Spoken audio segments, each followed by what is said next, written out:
De eso no quedó ni uno. Nadie. Porque mirá que desaparecieron. Yo pregunté muchas veces. Nadie me supo decir nada.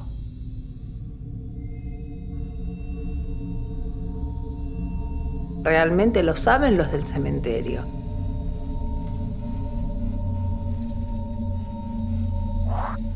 Y el cementerio guarda esos silencios.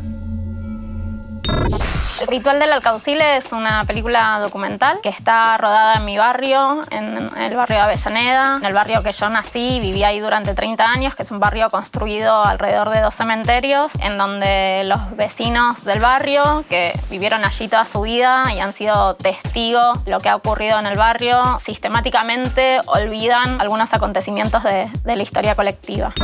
Cuando yo estudiaba cine, con un compañero de la escuela de cine, rodamos en el cementerio de Avellaneda, que era el cementerio que yo conocía porque estaba a unas cuadras de mi casa. Era el lugar habitual por el que había que pasar para ir a la plaza, un lugar muy conocido, y filmamos algunas imágenes ahí un poco jugando para un trabajo experimental. El papá de mi compañero de la escuela de cine había sido secuestrado durante la dictadura y años más tarde, después de hacer ese ejercicio, mucho tiempo después, supimos a través del equipo argentino de antropología forense que el cuerpo había sido encontrado en una fosa común junto a otros 300 cuerpos que habían sido enterrados como NN, que eran cuerpos de detenidos desaparecidos. Ese fue el disparador para empezar a pensar por qué nada de todo eso que había ocurrido ahí en mi barrio, junto con los entierros de cuerpos como NN y desapariciones también, secuestros que sucedieron durante la dictadura a plena luz del día en mi barrio, cómo había sido posible que nadie en el barrio hablara de ello, ¿no? Cuando todos de alguna manera habían sido testigos.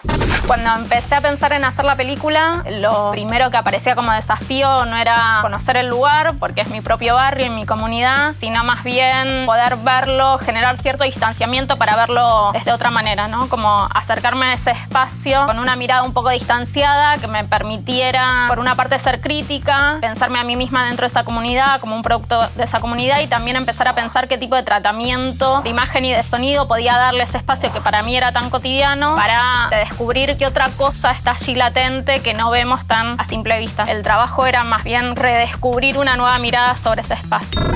La película un poco trata de lo que la gente no dice en una comunidad, de aquellos acontecimientos que sucedieron, de esos fantasmas que siguen deambulando por el barrio, esas historias calladas, no contadas. Entonces el desafío era, bueno, cómo hacer una película sobre lo que la gente no dice mediante el registro directo de ciertos espacios, buscando también como las huellas, tanto en esos espacios como en los testimonios esquivos de lo que sucedió. Hay un trabajo ahí visual y también sonoro, además de los testimonios, para construir cierto enrarecimiento en torno a la atmósfera que atraviesa este barrio.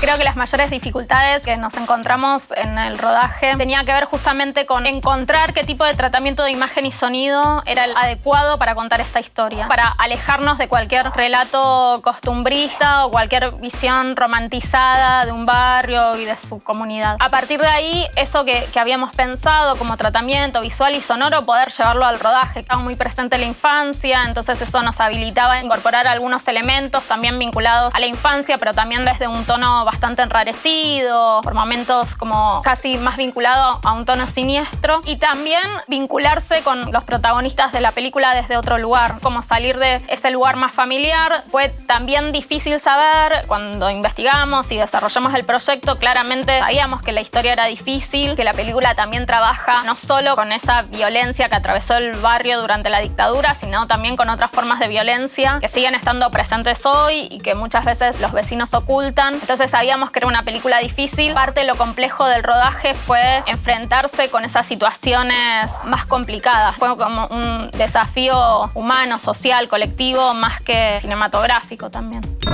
Cuando El Ritual del Alcaucil participó en el Festival Internacional de Cine de Derechos Humanos, fue de las primeras proyecciones que se hicieron virtuales, pero que pudieron tener un poco más de repercusión. Participamos ahí también de una mesa de debates sobre cine, memoria y derechos humanos. Pudimos empezar a compartir con los espectadores y las espectadoras qué es lo que veían en la película, en esta propuesta que es un poco abierta también y que necesita intensamente ser compartida con espectadores y ser debatida. Ahí pudimos empezar a hacer este intercambio. Y era muy interesante lo que aparecía allí porque aparecían incluso significados en un montón de recursos poéticos que eran ahí como más plásticos, más abiertos. Esas primeras repercusiones fueron súper interesantes para empezar a pensar en el debate y en el diálogo en la propia película.